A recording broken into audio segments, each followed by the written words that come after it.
Hello and welcome back. So next video हम start करेंगे जो कि है ऑर्डर ऑफ रिएक्शन के ऊपर। पहले दो वीडियोस बन चुकी है, आपको हमारे चैनल पे मिलेगा, ज़रूर चेकआउट कीजिएगा। तो वहाँ हमने डिस्कस किया था कि हमारे पास जो रेट होता है वो किस पे डिपेंड करता है, मोलर कंसंट्रेशन ऑफ रिएक्टेंट पे डिपेंड करता है। ठीक है, मोलर कंसंट्रेशन ऑफ रिएक्टेंट पे डिपेंड करता है और उसकी जो हमारे पास है ना मोलर कंसंट्रेशन, कितना उसमें मोल उसका हिस्सा ले रहा है उस पर डिपेंड करता है। और इक्वल आया तो यहाँ पर हम के लगाएंगे। ये हमने पिछले वीडियो में डिस्कस किया था और इसको हमने बताया था, ये होता है हमारे पास रेट ला। रेट फाइंड करने का ये फार्मूला है। अब यहाँ से कुछ और चीज़ें भी मैंने डिस्कस किया था। मैंने ये बताया था कि ये जो एक्स होता है ना, इसको कहा जाता है ऑर्डर ऑफ रिएक्शन। ठीक है, और के को कहा जाता है रेट कांस्टेंट। ठीक है जी, इस पर मैंने बात की थी। आज की वीडियो में हम ऑर्डर ऑफ रिएक्शन की बात करेंगे कि ये जो ऑर्डर होता है ये असल में होता क्या है। सो लेट स्टार्ट फ्रॉम इस definition. So order of reaction में be defined as the number of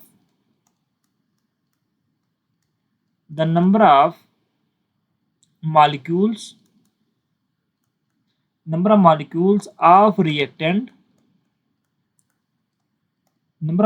of reactants participating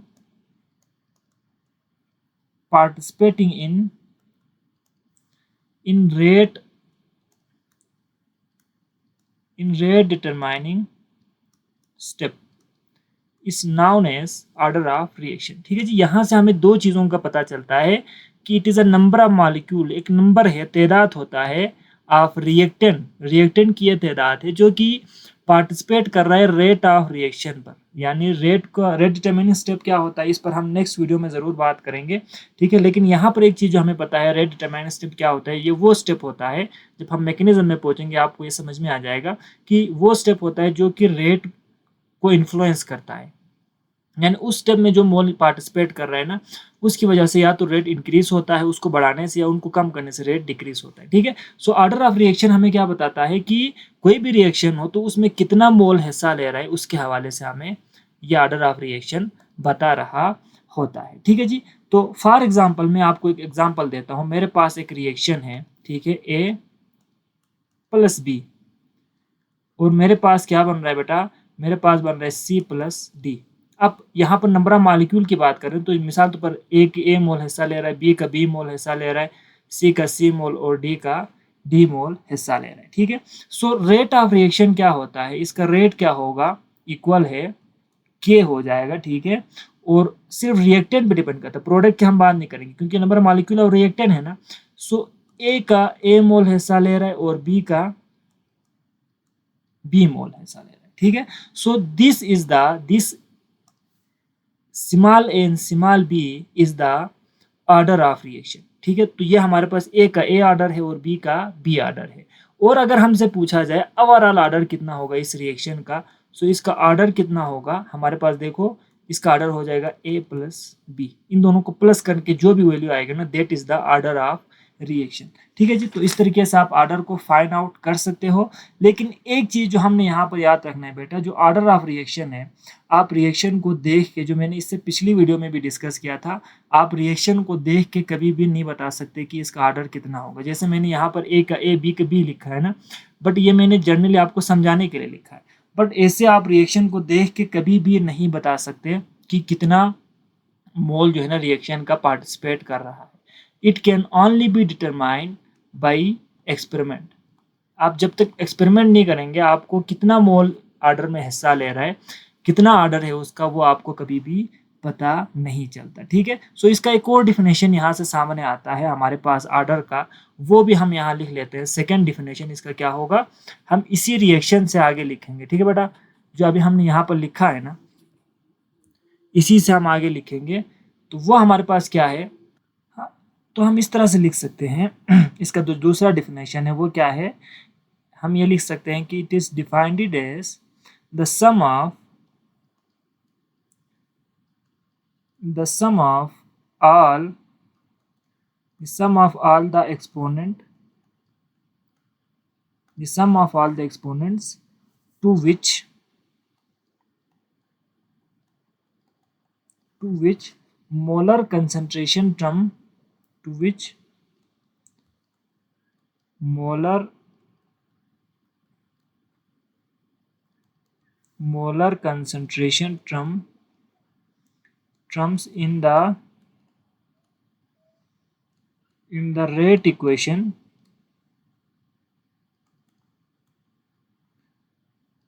are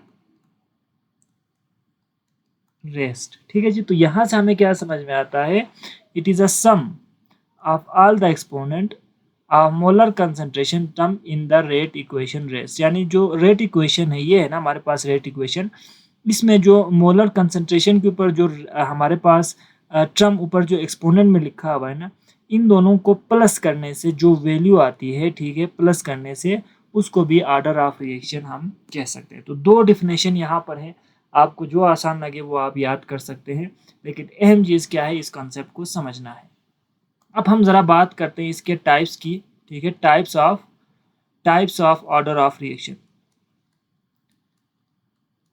ये बड़ा इंपॉर्टेंट है बेटा। ऑर्डर ऑफ रिएक्शन के टाइप्स की कितने टाइप्स के होते हैं। सो एक चीज़ जो हमें पता है, there are several type of order of reaction, बड़े इसके टाइप्स होते हैं, बहुत ज़्यादा टाइप्स होते हैं। हम उसको वन बाय वन यहाँ पर डिस्कस करेंगे। जो फर्स्ट टाइप है इसका, वो हमारे पास क्या है, वो है जीरो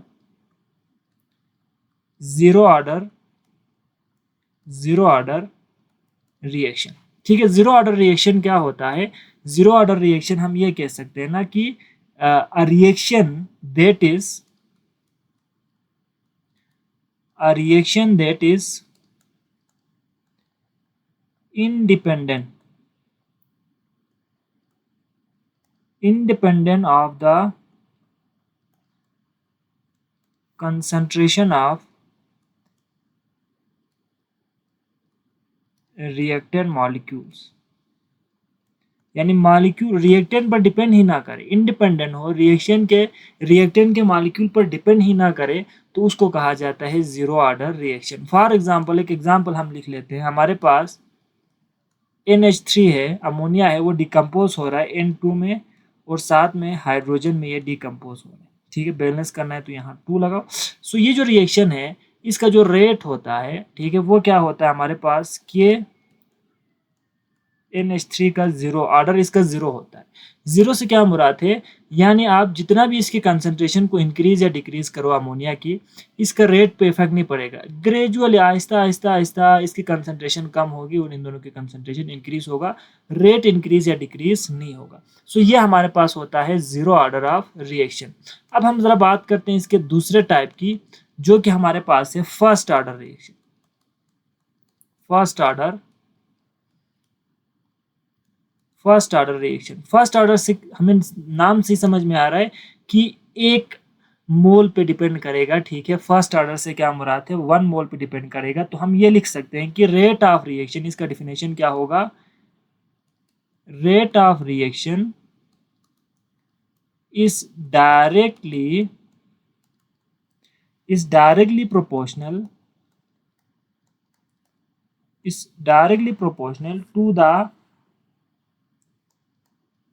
टू द फर्स्ट, ठीक है जी,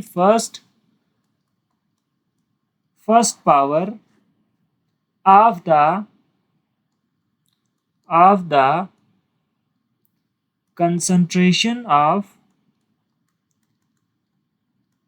single reactant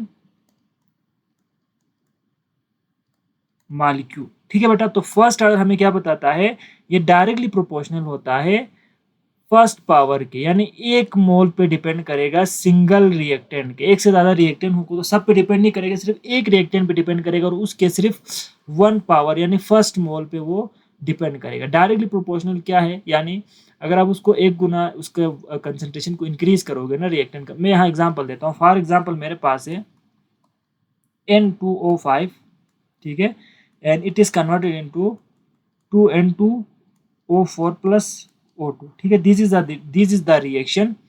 तो हमारे पास इसका जो रेट क्या है, हमारे पास इसका रेट होगा, मैं ज़रा लिख लेता हूँ। इसका रेट जो होता है वो हमारे पास क्या है, K एंड N2O5 सिर्फ रिएक्टेंट पे डिपेंड करता है, उसकी 1 मोल पे डिपेंड करता है। ठीक है। सो इसका मतलब है कि आप अगर इसकी कंसंट्रेशन को 1 गुना बढ़ाओगे, ठीक है, तो जो रेट है वो भी 1 टाइम इंक्रीज होगा, डायरेक्टली प्रोपोर्शनल है ना। अगर आप इसकी कंसंट्रेशन को डबल करोगे सो रेट भी क्या हो जाएगा, डबल हो जाएगा। इट इज डायरेक्टली प्रोपोर्शनल हो जाएगा, यानी इसकी एक वैल्यू इंक्रीज हो जाएगा। This is the first order of reaction. Now let discuss about the third type of order of reaction, which is second order of reaction. second order of reaction, ठीक है। Second order यानी जाहिर सी बात है 2 मोल पे depend करेगा, ठीक है। तो इसका डेफिनेशन क्या होगा, sum of exponent of rate equation is 2, ठीक है जी। सो सम ऑफ, हम इसको शॉर्ट करके लिख सकते हैं, सम of exponent of rate equation is 2, यानी रेट इक्वेशन में अगर हम एक्सपोनेंट को सम करें और उसकी वैल्यू 2 आए तो वो सेकेंड ऑर्डर में होगा, ठीक है। तो आप इसको कैसे लिख सकते हैं, तो आप इस तरह से भी लिख सकते हैं, रेट इज इक्वल है के ऑफ ए की पावर 2 भी लिख सकते हैं, या फिर 2 रिएक्टेंट होगा तो हमारे पास क्या होगा कि एक रिएक्टेंट के 1 मोल और दूसरे रिएक्टेंट के 1 मोल, इस तरह से भी दोनों को सम करने से भी क्या आएगा, दोबारा से 2 आएगा ना। तो दोनों को सम करने से 2 आए, या फिर सिर्फ एक रिएक्टेंट उसके 2 मोल आ जाए, ठीक है, तो इसको कहा जाता है सेकेंड ऑर्डर ऑफ रिएक्शन। अगर आपसे इसका एग्जाम्पल पूछे तो आप क्या देंगे, फॉर एग्जाम्पल हमारे पास है जो नाइट्रोजन ऑक्साइड है, it is reacting with oxygen gas and it is forming NO2 plus O2, ठीक है। सो इसका जो रेट क्या होगा, हमारे पास रेट होगा K इक्वल है NO की कंसंट्रेशन 1 एंड O3 की कंसंट्रेशन 1, ये O3 है बेटा, ठीक है, ये O3 की कंसंट्रेशन 1। सो इस तरीके से दोनों को प्लस करने से क्या आ रहा है, देखो 1 + 1 कितना आएगा, 2 आएगा ना। तो इसका एक्सपोनेंट अगर 2 आए, हमने ऊपर बात की थी ना, इसका एक्सपोनेंट 2 आए तो इसका ऑर्डर क्या होगा, सेकेंड ऑर्डर ऑफ रिएक्शन होगा। सिमिलरली हमारे पास थर्ड ऑर्डर रिएक्शन होता है, ठीक है, उसको मैं एक्सप्लेन नहीं करूंगा बट आपको आइडिया दे दूंगा, सिमिलर है। Third order of reaction, third order